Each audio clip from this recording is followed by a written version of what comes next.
Hi everyone, welcome back to episode 3 of UTS Student Hacks. I'm Rebecca. And I'm Albi.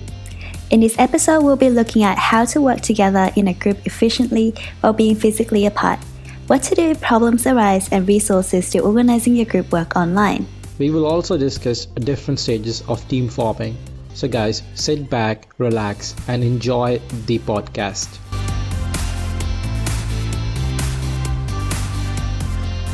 Ever since we started social distancing, students are finding it difficult to connect with team members to discuss assignment details and tasks, as well as finding a set time for online meetings.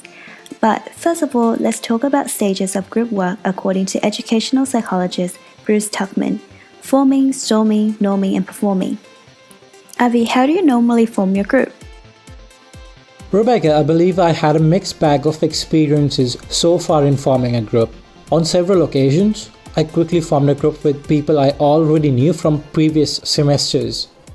However, sometimes you do not know anyone who is doing the same subject and must create a group, and that situation is challenging. In that case, you can make a little post on the discussion board on UTS Online for a specific subject, or maybe send an email to the whole class asking to form a group. I would also recommend that always remember to form a group where everyone is on the same page about the quality of work needed to be done and the end result, which usually are excellent marks for that particular group assignment. One useful tip we all could agree upon is how to communicate in the very starting of the group formation. Firstly, we should choose a platform to communicate with the other team members, such as Facebook group or Slack. Google Docs and Microsoft Teams are some fantastic examples to collaborate on group work remotely. Though we should try to be flexible about specific meeting times for online meeting, because sometimes there might be someone in your team who's not living in the same time zone as you, or who has to look after kids. Yes, absolutely. But what happens when you get into disagreements with your team? Good news is disagreements and conflicts are completely normal, and this stage is called storming. Storming often happens due to differences in working style. This stage is also escalated when you have mismatched expectations like time commitments and understanding of assignment requirements. Yes, Rebecca. I would agree that time management is one of the major conflicts we all face while doing the group work. Do you have any resources that you can share with our listeners about time management? I will link an excellent LinkedIn learning video called Time Management for Working in Teams down in the resources section below for students who need an extra push in managing their time. So Rebecca, what is this video about? It talks about avoiding procrastination, team calendar, and communication patterns that is extremely helpful for students, so definitely check it out.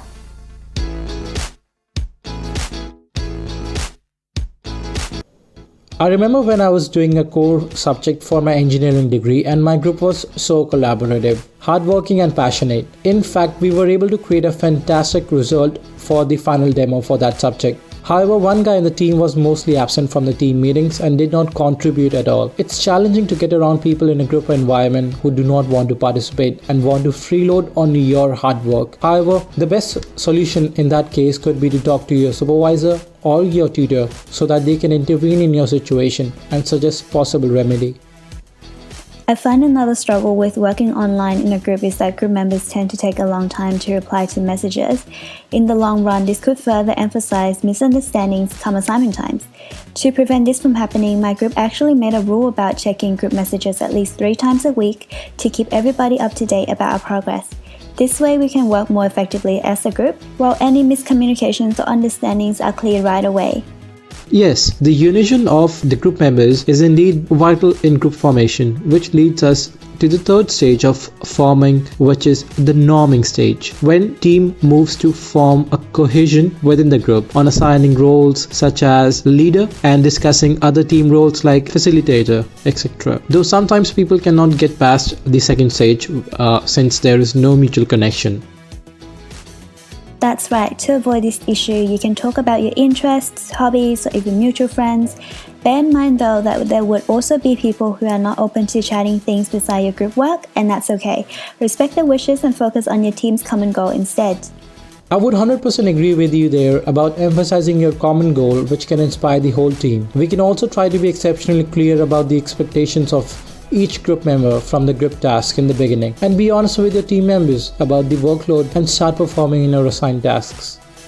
It's interesting that it all comes down to performing on your assigned task in a group, which also brings us to the last stage, performing. By the time the team reaches the performing stage is when hard work leads to the achievement of the team's goal. Here you can concentrate on developing team members and it feels easy to be part of a team.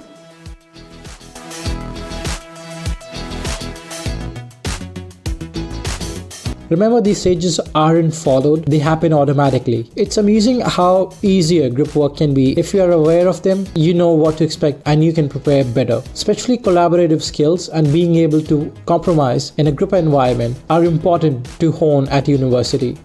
We hope this episode has shed some light on working efficiently in a group online and the tips provided would be useful to you. Thanks for tuning in to episode 3 of UTS Student Hacks. Next week we'll be looking at online presentations with Kelly and Avi. Have a great week, everyone.